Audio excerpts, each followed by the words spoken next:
Mawuzazi ukuthi usafuna kuba nemali, usafuna ingcebo, usafuna umnotho, usafuna ukuphakama empilweni, ube yisigwili, hlala kule video ungayidluli. Kodwa mawuzazi ukuthi imali onayo iyakwanelisa iyanele, ungayidlula. Lalela ke wena ohleli nawe.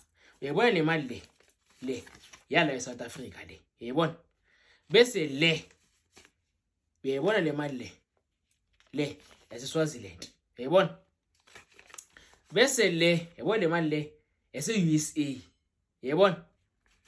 Bese le yabona le mali le yaseMozambique. Uyayibona? Bese le mali le uyayibona le yaseLesotho. Uyayibona? So kenzakala kanjena ke. Wonke umuntu onemali ufuna ahlale nawe.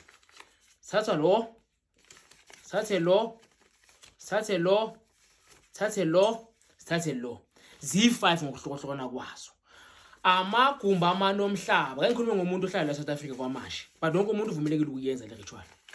So njengoba zi5 ngokuhlokohlokana kwazo kanje. Nawe isandleni sakho uneminwe enhlanu. So siyithatha njengoba i5 kanje. Njengoba i5 kanje. Siganzi sihlanganise nempande. Siganzi sihlanganise nempande. Bese ke ube sowugcatshwa. Sowugcatshwa. Lento le esibe sikuvusela yona ngisho ngeganga kodwa izobe seyifuna imali ezi5 ngokuhlohlokana kwazo. Izobe seyifana nesigubhu, izobe seyifana negona, izobe seyifana nesiphakamiso, izobe seyifana nento ethile ephila kuwena. Le abanye abantu bayibamba ngesandla bayahamba beyokhulumisa. Wena uphila kuwena, wena uyoba isigubhu ngokwakho, wena uyoba igona ngokomselufu. Ayesibe khona isidingo sokuthi uze uyoguqa endaweni ethile ukhulume ngoba abanye benabanawo umsamo. So umuntu uhlala emcashweni uzobeka kuphi khona?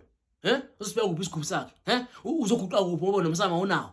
So asiguqule wena lo mzimba wakho njengoba uyithempele elabakini, asuguqule suwenze ukuthi lo mzimba wakho ube yimali.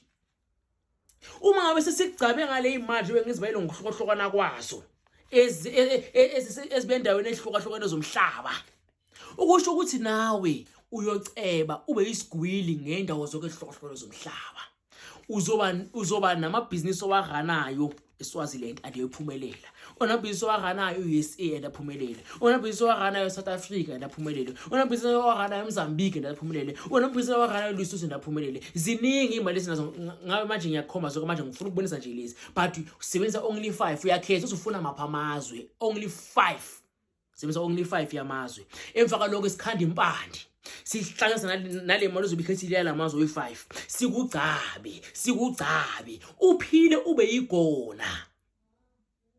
Uyoba isigubhu ngokwakho wena. Lesigubhu sabe kusithatha uyophenduka so kuze noma ngabe uhambile usithola okolinye ilizwe ungabi newaho ukuthi hawu ngishiya into yami yamandla.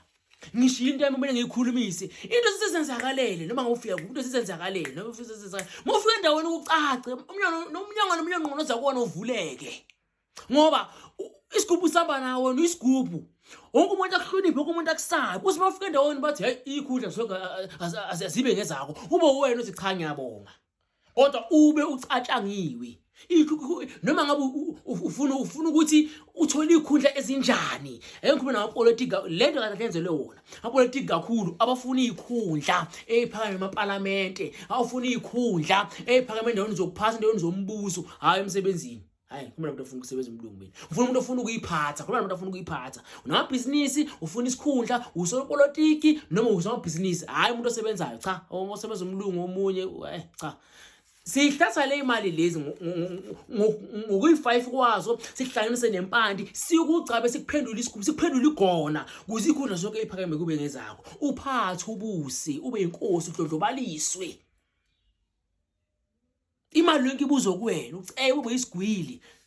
Wena manje mathi nolimi ungahlukani nemali.